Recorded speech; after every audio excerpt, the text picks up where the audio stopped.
Bonjour à tous et bienvenue dans ce 6h30. Nous démarrons avec ces images du palais présidentiel où s'est tenu hier un conseil présidentiel sur la santé. Ce conseil, présidé par le chef de l'État, Alassane Ouattara, a fait une évaluation des actions entreprises depuis 2012 dans le secteur de la santé en matière d'infrastructures, d'équipements, de ressources humaines et de qualité des soins. La rencontre a également permis de prendre connaissance des perspectives et des actions à mener sur la période 2017-2020 pour un renforcement des capacités du système sanitaire ivoirien.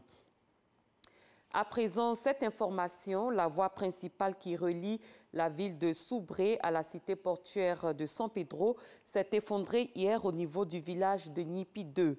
Le drame s'est produit lors du passage d'un gros camion. Pas de perte en vie humaine, mais la circulation sur l'axe principal reste coupée.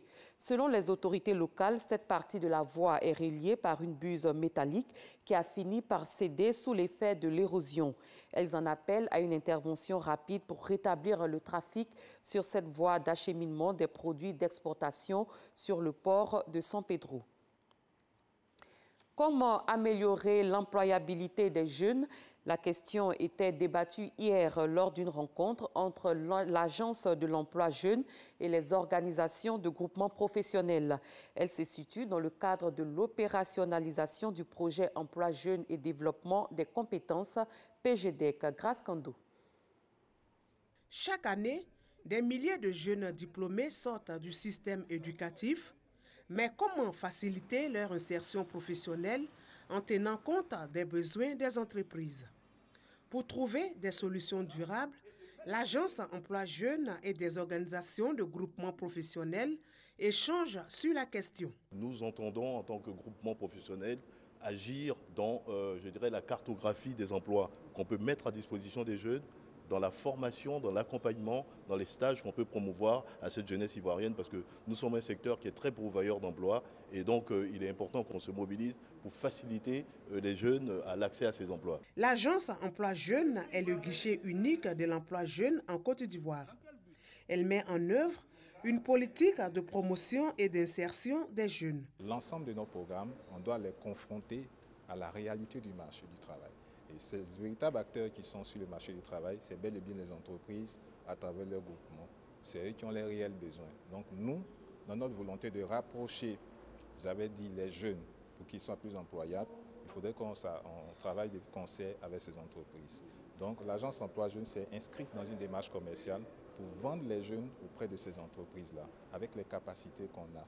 L'agence veut donc s'appuyer sur les entreprises pour réussir sa politique d'insertion des jeunes. Cette politique nationale de l'emploi 2016-2020 a été élaborée par le gouvernement. Elle se décline en 5 stratégies, notamment des programmes d'aide à l'embauche, des formations complémentaires qualifiantes et des programmes d'apprentissage. Coopération Côte d'Ivoire-Maroc, l'Institut national polytechnique Houphouët-Boigny de Yamoussoukro et l'Université polytechnique Mohamed VI de Benguérir du Maroc veulent développer des projets communs dans le domaine agricole. Dans cette dynamique, une délégation conduite par le directeur général adjoint de l'INPHB, comprenant aussi des chefs de village et du district autonome de Yamoussoukro, s'est rendue au Maroc. Objectif: s'imprégner de l'expertise marocaine en matière de développement agricole basée sur la recherche. Serge Kolia. La coopération entre la Côte d'Ivoire et le Maroc se porte bien, si bien que les projets communs se multiplient. C'est dans ce cadre que l'Institut national polytechnique Houphouët-Boigny de Yamoussoukro et l'Université Mohamed VI polytechnique de Benguérir, par l'entremise de l'Office chérifien de phosphate OCP, développent un projet agricole commun. Il s'agit, à travers ce projet, de faire bénéficier à l'INPHB de Yamoussoukro de l'expertise marocaine en matière de développement agricole. L'objectif de notre projet et de notre coopération, c'est de faire en sorte qu'au niveau de l'INP de Yamoussoukro, nous puissions avoir les moyens pour exploiter les terres, faire en sorte qu'il y ait une agriculture de type moderne qui s'installe dans les environs de l'INP, de sorte que les élèves puissent apprendre et apporter leur technicité à cette exploitation. Le challenge du Maroc et de l'Afrique, c'est de former les leaders de demain. Donc des gens aptes à développer leur pays. La mise en œuvre de ce projet nécessite que l'INPHB dispose de terres cultivables.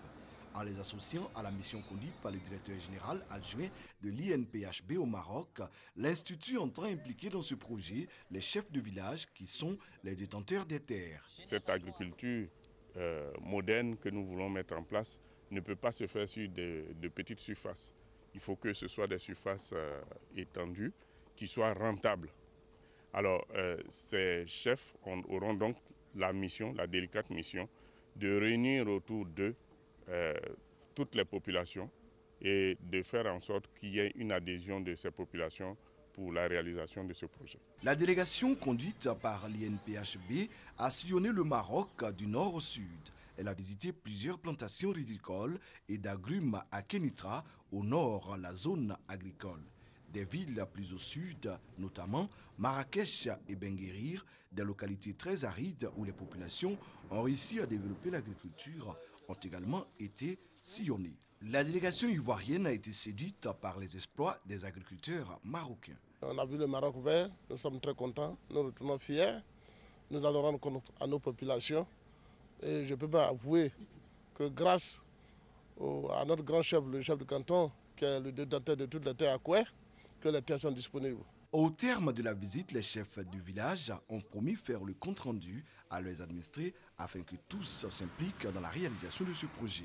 Un projet qui va favoriser l'autosuffisance alimentaire en Côte d'Ivoire et aider les jeunes à lutter contre la pauvreté. Parlons genre, les représentants des chaires UNESCO du monde étaient en conclave à Genève. La délégation ivoirienne était conduite par Euphrasie Yao. Elle a partagé l'expérience ivoirienne en matière de genre et gouvernance, ce qui a valu à la Côte d'Ivoire d'être retenue dans un programme sous-régional de l'UNESCO consacré à la question du genre. Fidèle Aigné, Franck Quadiou. La chaire UNESCO, eau, femmes et pouvoir de décision de Côte d'Ivoire retenu dans un programme sous-régional de l'UNESCO sur les questions de genre. Une décision prise par les 500 participants des chaires UNESCO du monde réunis à Genève au mois de juillet dernier. À la tête de la délégation ivoirienne, Euphrasie Yao, conseillère spéciale du président de la République chargée du genre, a partagé avec ses pairs l'expérience ivoirienne dans les domaines genre et eau et genre et gouvernance. Elle a mis en avant la réussite du projet Diatoko, du nom de la localité ayant abrité la phase pilote du dit projet. Un projet qui a permis l'implication des femmes rurales dans les gestions de pompes hydrauliques villageoises.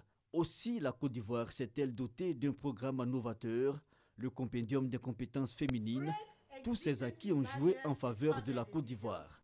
Mobiliser les chaires scientifiques de l'UNESCO pour l'action politique dans le cadre de l'agenda 2030, c'était le thème de cette rencontre. On s'intéresse à la carte de résident pour les étrangers hors CEDEAO.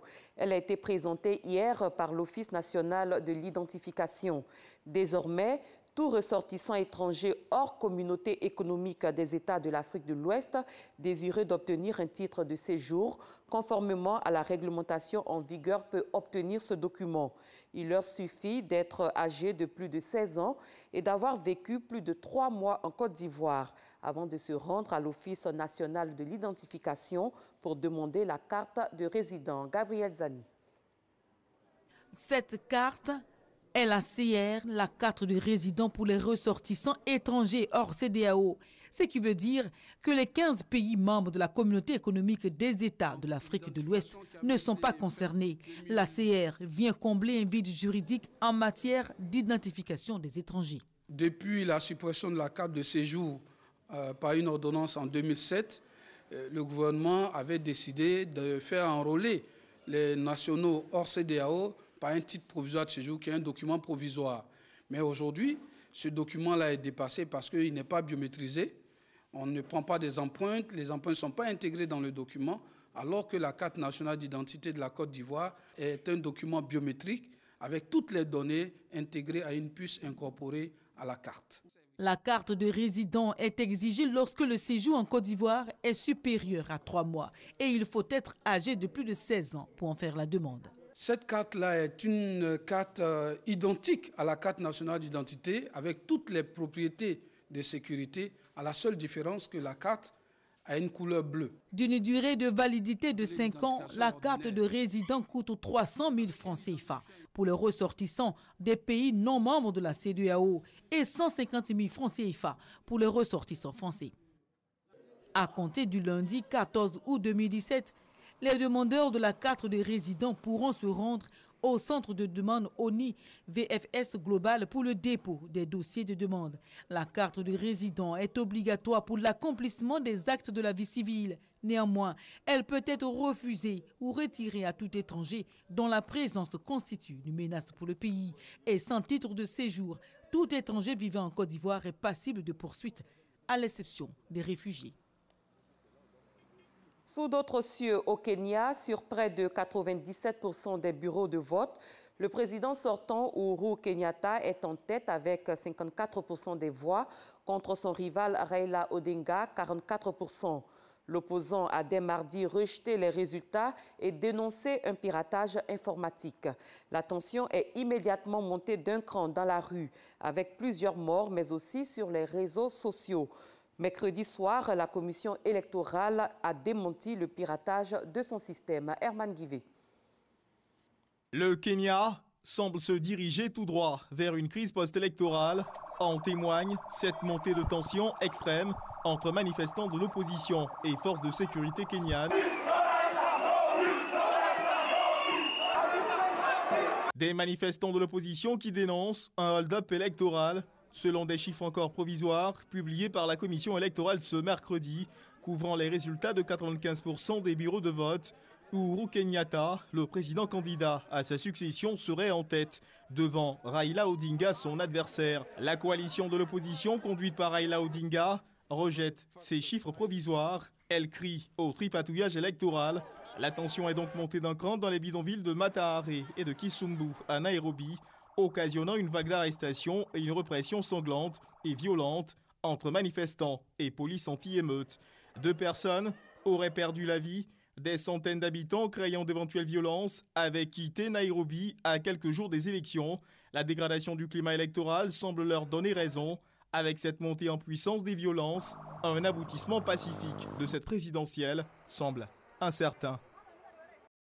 Toujours à l'étranger, les États-Unis continuent d'infliger des sanctions contre le Venezuela, où le régime fait face à une violente crise politique en tentant de reprendre en main les institutions.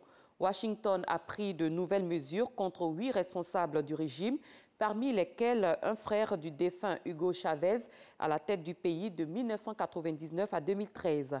Alors que les manifestations avaient lieu dans la rue et que l'opposition contrôlait le Parlement, le président Nicolás Maduro a mis en place une assemblée constituante qui pourrait lui permettre de se maintenir au pouvoir au-delà de 2019.